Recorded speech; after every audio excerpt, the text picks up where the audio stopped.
a parent of a hearing impaired child. So I was thrilled. I'd actually been looking for the perfect job for about 8 months prior to that phone call. So when she said, I don't even know if you want this job, I couldn't imagine doing anything else. I've done lots of things. Hey, come on in. Done lots of things, have a degree in marketing, worked in Jamboree when Abbey was in school at Cincinnati. I've done lots of things. But this, by far, has been one of the most rewarding jobs I've ever had. So I thank y'all for bringing your children here. It's a very special place.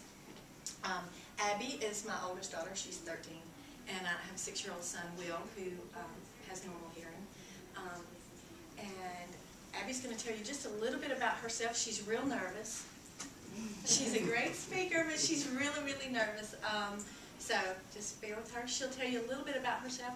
And if y'all have any questions for her, she is awesome about telling you the blatant truth. I mean, she's just a black or white thinker, and be ready for the answer if you ask her, because she'll tell you.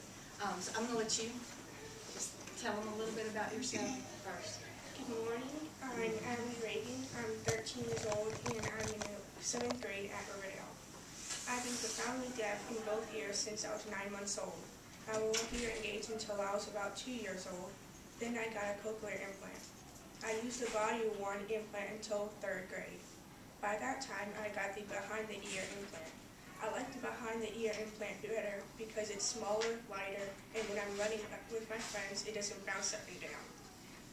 I started going to oral schools for the deaf when I was 3 to help me get ready for regular schools. I went to summer camp. I went to summer school at the Memphis Oral School for the Deaf, and then I went to kindergarten in Lausanne. At Lausanne, Miss Cindy from the Memphis Oral School for the Deaf was my teacher. All of those years of oral school prepared me for regular school. 1st grade at Riverdale. Now I've always been in regular classes at Riverdale. I used to be in speech classes, but they told me by the time I got into 3rd grade, they told me I didn't qualify for speech anymore because I talked too well, and they said I was too social. What that means. Well, I do know what that means. I'm very blessed to have so many friends who care about me and support me. Most of them I met in 2nd, 1st, or 3rd grade, so they understand me most of the time. I'm just an ordinary teenage girl. I have sleepovers and parties, and I go to sleepovers and parties.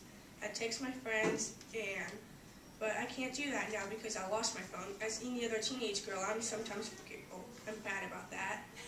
I don't let my deafness stop me from doing things. I don't let that stop me from following my dreams. I play basketball in the 6th, 7th, and 8th grade basketball team. I was one out of 2 girls in the 6th grade who made it the basketball team last year. I play volleyball, and I'm going to join track soon, so I'm very excited about that. I love art, poetry, world history, and writing stories. I also love listening to music like Lady Gaga, Usher, and the Black Eyed Peas. Some people may find that odd that I love music so much because I'm deaf, but I love the beats and the different sounds in a song. It's not all noise to me, it's like a melody. I love going to dances now that I'm old enough to go. One of the most devastating things happened to me last Friday. I was diagnosed with tonsillitis. And because of that unfortunate case, I had to miss my junior high and winter dance. It was the last dance of this year, 2010, but no, I had to be sick. But seriously, let's get back to why I'm here. A week or so ago, my mom and I were talking about me coming to talk to all of y'all, and she said to me, Abby, do you remember anything about going to the oral schools for the deaf when you were younger? And I sat and thought for a minute or two. Then I said, Mom, to be honest with you, I only remember one thing. It all started when I was in Miss Cindy's class. Miss Cindy was putting up some posters, and she was standing on a chair so she could reach the places she wanted them to be. And all of a sudden, she fell off her chair, and me and my classmates were laughing so hard, and Miss Cindy said, oh no, that's not funny. I could have been her. Well, unfortunately, a little friend of mine, Will, was still laughing at her. So I said, Will, that's not funny. Don't laugh at Miss Cindy. It's not good manners. You're being rude. But it really was so funny. I know Miss Cindy would be mortified if she knew if that's all I remember from that whole year. And I'll have to apologize to her when she finds out because I'm sure there were amazing things that happened in that classroom, because I couldn't be here talking to all of y'all if that weren't true. It took teachers, speech therapists, audiologists, and lots of other people that care about me, including my parents, to help me get to where I am today. And I'm not done. I'm only 13. I still got high school and college still out there. The main thing I want to do is encourage you as parents of hearing impaired children, never stop talking to your child. My mom never shut up. But seriously, she never, ever stopped talking to me. And she never let me stop talking. We talked at home, in the car, at restaurants, in the bathrooms of restaurants, we talked in stores, waiting rooms, we talked everywhere. And today I'm very thankful that we never stopped talking. You can never talk too much to your child. Thank you so much for letting me come up here. I'm so honored. It's kind of scary when you don't know what your 13-year-old's going to be talking about. Do y'all have any questions for her? I mean, the worst thing about being hearing impaired, the best thing about hearing impaired. Don't cry, Shirley, yet. You're going to get me started, and it's going to be over. I'm on with tissues. Is there anything else you want to?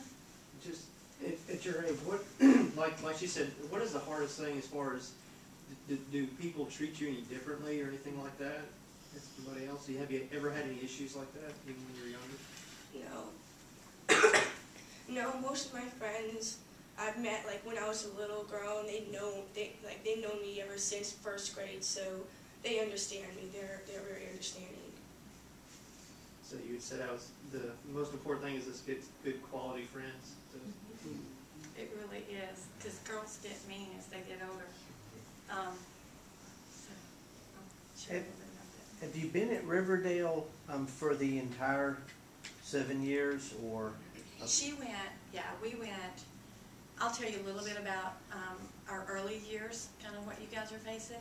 But she entered Riverdale in the first grade. The principal there, Mr. Carlisle, probably thought I was a nut because, you know, at this age, you're so spoon-fed as parents, really. I was so sheltered. I mean, I had a lot of work to do. I had a lot of fight to do. But really, at this stage, it's like being a kid, you know. They say these are the best years. And even though it's hard, we were really blessed to be surrounded by a lot of people who helped us a lot. And Abbey was in classes with she was maybe one out of 4 or 5 kids. So when we went to Riverdale first grade, she had 17 children in her class, and that terrified me.